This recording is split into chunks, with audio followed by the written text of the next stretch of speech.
Joyeux Noël les amis! Merry Christmas friends! Aujourd'hui, je vais vous partager quelques traditions qu'on a tendance à adopter quand on a grandi dans une famille qui avait plusieurs cultures et donc plusieurs nationalités. So today I'm going to talk to you a little bit about what happens when you grow up in a family that has several cultures and several nationalities and what that looks like when you celebrate Christmas. Hi, this is Rachelle DeMeo from Belle Terre Academy. Bonjour, c'est Rachelle DeMeo de Belle Terre Academy.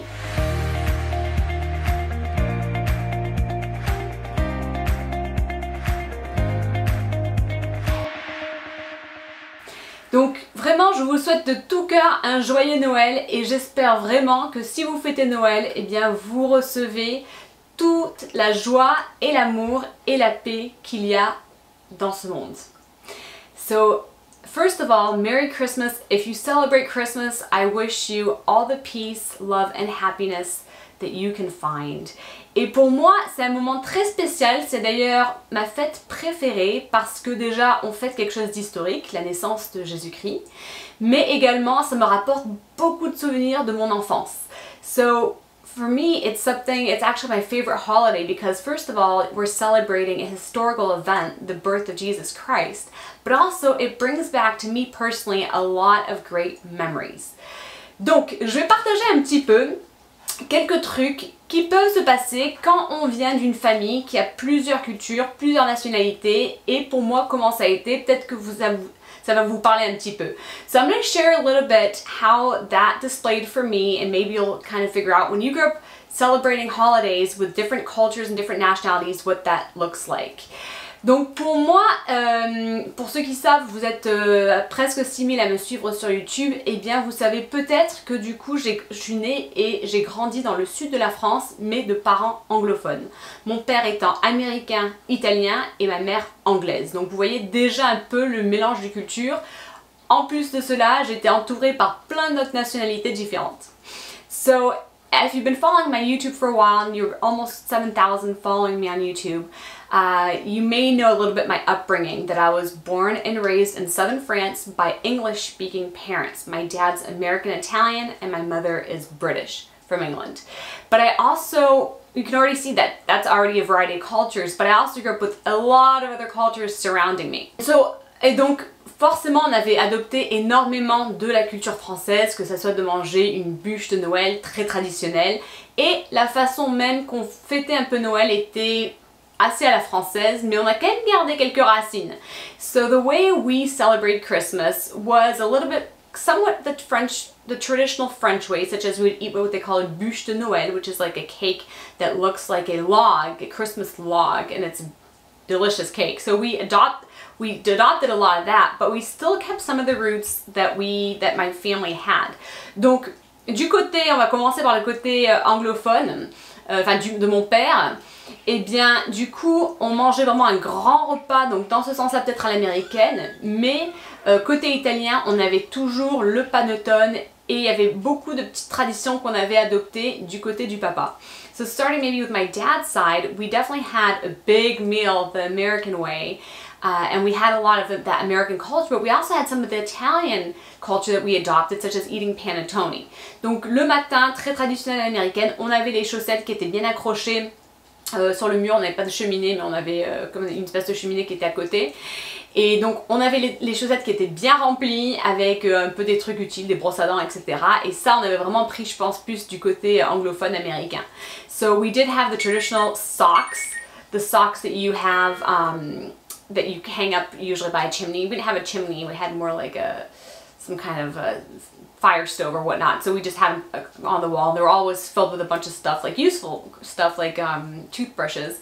So we definitely adopted that from the American. J'ai mentionné un peu côté italien, il y avait vraiment... en fait, le repas déjà en entier, il y avait vraiment de tout. Il y avait, on va dire, pas trop forcément américain, mais surtout italien, français et anglais. So, of course, we adopted a lot for the Italian side as well. I mentioned the panettone, but also just the meal in itself was really a combination, not necessarily of the American, but definitely of the Italian, French, and British. Et puis du côté de maman, eh bien, on avait les petits trucs qu'on ouvrait, je sais pas comment ça s'appelle, je crois que ça s'appelle ça des crackers ou je sais pas quoi. Ça fait du bruit et il y a une petite surprise dedans quoi. And so on my mom's side we had these little firecracker things that we'd open up that had like a little surprise or something as well that we adopted from the British side. Et puis la musique était généralement de la musique en anglais américain on va dire ou en italien. And so music wise we usually would listen to American Christmas music or Italian music. Donc vraiment un mélange de cultures, et si vous avez connu des cultures différentes, peut-être que ça vous dit quelque chose, ça vous parle. So maybe if you've grown up with different cultures, it really speaks to you. Et je pense que c'est très important, qu'importe la famille où vous habitez, de vraiment pouvoir choisir un peu les traditions que vous voulez apporter pour votre famille. And I think that regardless of the culture that you're in, it's really important to create your own traditions.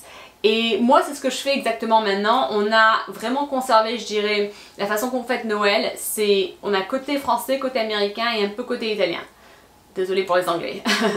So now what we've done is that we've kind of created our own traditions where we definitely have like a French Christmas, American Christmas, and a little bit of Italian and kind of just the British. So, pardon. So that is how we had, you know, je repasse en français. Pour nous, en fait, le réveillon, ben, on allait à l'église, on faisait une messe, mais protestante.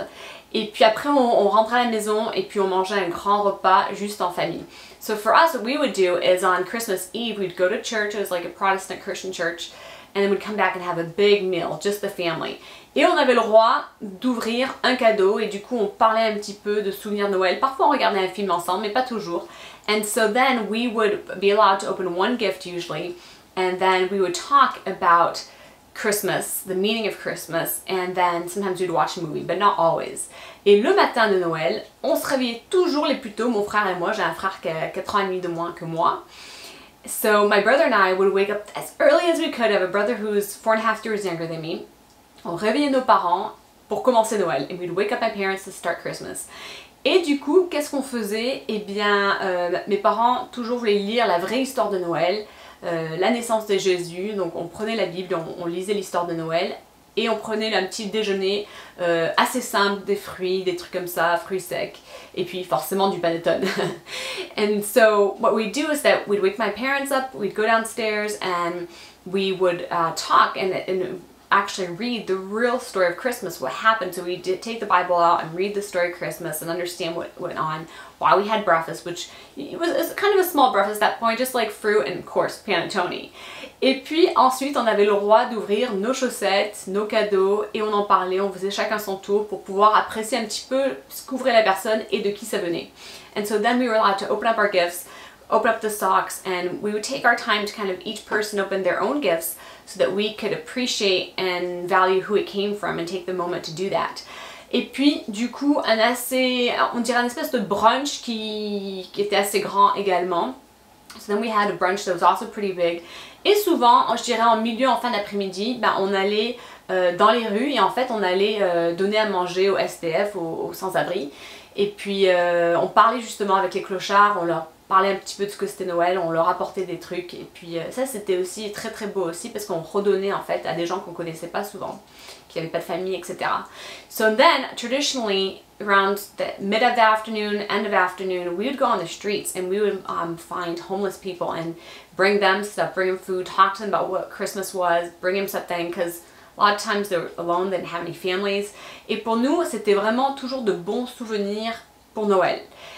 Et ce que j'ai vraiment apprécié que mes parents ils ont pu faire, c'est que le lendemain, on était toujours contents parce qu'on savait que le 26, on partait dans les Alpes, généralement à Vars, pour faire du ski et du snowboard. Donc c'était pas genre la fin de Noël, c'était juste une continuation, on va dire, jusqu'au réveillon du coup du Nouvel An. And so what I loved, a tradition we had that I really liked, is that the 26th of December we would always go to the Alps. And we would go towards Vars and go skiing and snowboarding, and that just kind of prolonged Christmas, that excitement, and we'd stay there until New Year's Eve. Et si vous regardez la vidéo la semaine prochaine, je vais vous parler de pourquoi c'est si important ce 26 décembre pour moi et ce que nous allons faire quand vous regardez justement la vidéo qui va sortir la semaine prochaine. If you tune in next week, you're going to see why the 26th of December was so important to me and something that I get to share with you the 26th of December and so forth. Et également la semaine prochaine, je vais vous donner tous les termes qu'il faut pour apprendre le vocabulaire du nouvel an, donc en français-anglais. And so also next week when you tune in, I'm going to teach you some vocabulary for New Year's Eve in both French, obviously French-English. Voilà, joyeux Noël les amis, et puis vraiment le cadeau que j'ai c'est votre soutien et puis votre feedback et c'est vraiment une joie de vous servir avec mes vidéos. And so Merry Christmas friends, thank you so much for your support, for your feedback, it's truly a joy to serve you by creating these videos for you.